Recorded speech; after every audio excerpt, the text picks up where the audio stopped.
चला मित्रांनो, आज आपण पाहणार आहोत लाडक्या बहिणीचे पैसे आपल्या अकाउंटवर कधी आणि किती जमा झाले आहेत आणि कोणत्या अकाउंटवर जमा झाले ते कसे पाहायचे ते जाणून घेऊ. पहिले तर आपल्याला गुगल नाहीतर क्रोमवर लाडकी बहीण .महाराष्ट्र.go.in वेबसाईटवर जायचं आहे.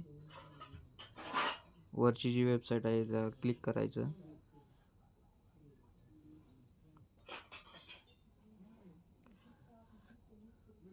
अर्जदार लॉग इन करायचा आहे.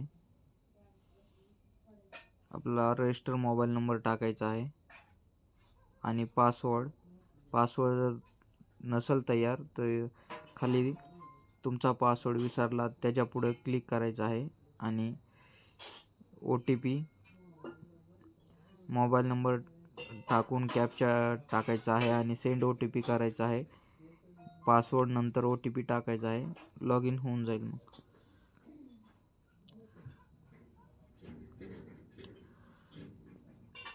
कॅप्चा फिल करायचा आहे.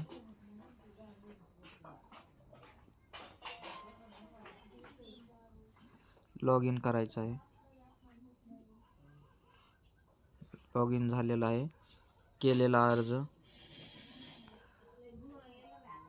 इथे आपली प्रोफाईल दिसेल. अप्रूव्हल आहे की पेंडिंग आहे. ॲक्शनच्या खाली क्लिक करायचं आहे. इथे आपल्याला दिसेल की आपल्याला किती पैसे जमा झालेले आहेत आणि कोणत्या बँकेत आणि किती तारखेला जमा झालेले आहेत हे आपण पाहू शकतो.